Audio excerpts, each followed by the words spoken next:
큐티라이프 김 목사입니다. 로마서 9장 30절입니다.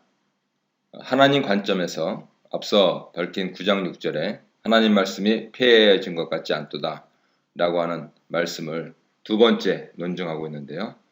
강의식입니다. 앞서서 법적 논증했던 것에 반해서 교수 논증을 하고 있습니다. 텍스트는 구약 성경을 사용하고 있습니다. 30절 그런즉 우리가 무슨 말을 하리요? 의를 따르지 아니한 이방인들이 의를 얻었으니 곧 믿음에서 난 의요 의의 법을 따라간 이스라엘은 율법에 이르지 못하였으니. 내러티브를 사용하고 있는데요. 이스라엘에게 어떤 일이 있었는지 돌아보고 있습니다. 그들이 구원받지 못하고 있는 상황, 그리고 선교 사명을 다하지 못하고 있는 상황을 설명하고 있는 것입니다. 여기서 의의 법은 의를 약속하는 원리를 의미하는데요. 그 원리로 율법을 추구했지만 율법이 요구하는 것을 완수하지 못했기 때문에 의에 이르지 못했다라고 있습니다. 32절입니다. 어찌 그러하냐? 이는 그들이 믿음을 의지하지 않고 행위를 의지함이라. 부딪힐 돌에 부딪혔느니라.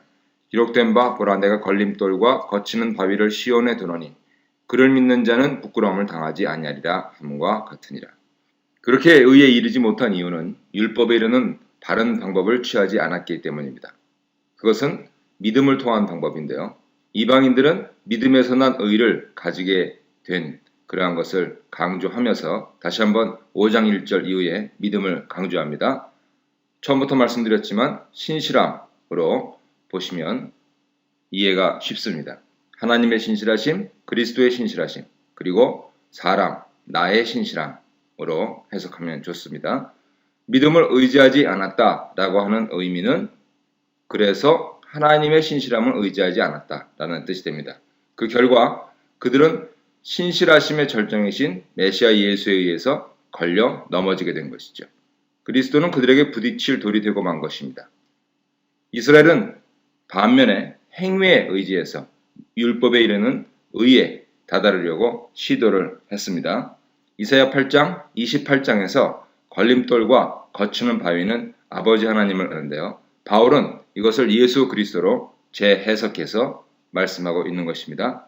시온에 놓인 돌, 바로 그 예수 그리스도, 하나님의 아들 예수 그리스도를 통해서 이스라엘이 의를 추구하지 않았다는 것이죠. 그들은 자기 의를 위해서 행위에 의한 의를 세우려고 한 것입니다. 여기서 믿음과 대조되는 행위는 율법의 행위인데요. 이스라엘의 인종적 특권을 가리킵니다.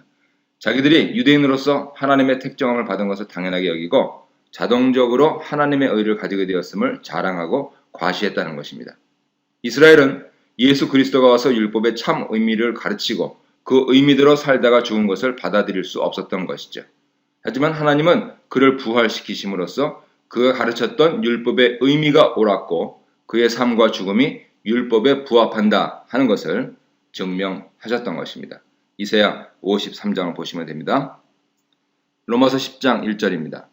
형제들아 내 마음에 원하는 바와 하나님께 구하는 바는 이스라엘을 위함이니 곧 그들로 구원을 받게 함이라. 내가 증언하노니 그들이 하나님께 열심히 있으나 올바른 지식을 따른 것이 아니니라. 하나님께 대한 이스라엘 열심은 인정합니다. 그들의 열심이 그럼에도 불구하고 지식에 따른 것이 아니라고 지적합니다. 지식에 근거하지 않는 열심은 자기 의를 세우게 된다는 것이죠. 사도 바울이 빌립보 3장 9절에서 나 스스로의 의라고 말한 것이 그것입니다. 예수 그리스도의 신실함에 근거한 의만이 하나님으로부터 오는 의를 받게 할 수 있습니다.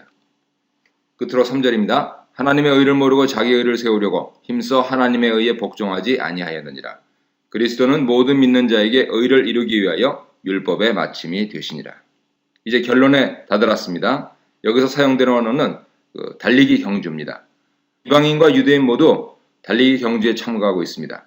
이방인들은 결승점이 어딘지도 모르는 상태에서 예수 그리스도만 보고 달려가다 보니 목적지에 다다른 것이고 유대인들은 하나님께서 세워놓으신 규칙, 즉 신실함, 믿음이 있는데 자기 마음대로 규칙을 세워서, 즉 행위, 자기 의에 의지해서 달리다 보니까 엉뚱한 곳으로 달려가서 결승점에 다다르지 못하게 됐다 하는 설명인 것이죠. 이스라엘은 믿음이라는 규칙을 무시하고 달리다가 결국 믿음의 절정이신 걸림돌에 걸려 넘어진 것입니다. 그리고 상인, 의의를 받지 못하게 된 것이죠. 이처럼 그리스도께서 율법의 목표이시라고 가르치고 있는 것입니다. 이스라엘은 그리스도를 거부함으로 율법도 놓치고 의도 놓치게 되었다고 설명하고 있습니다.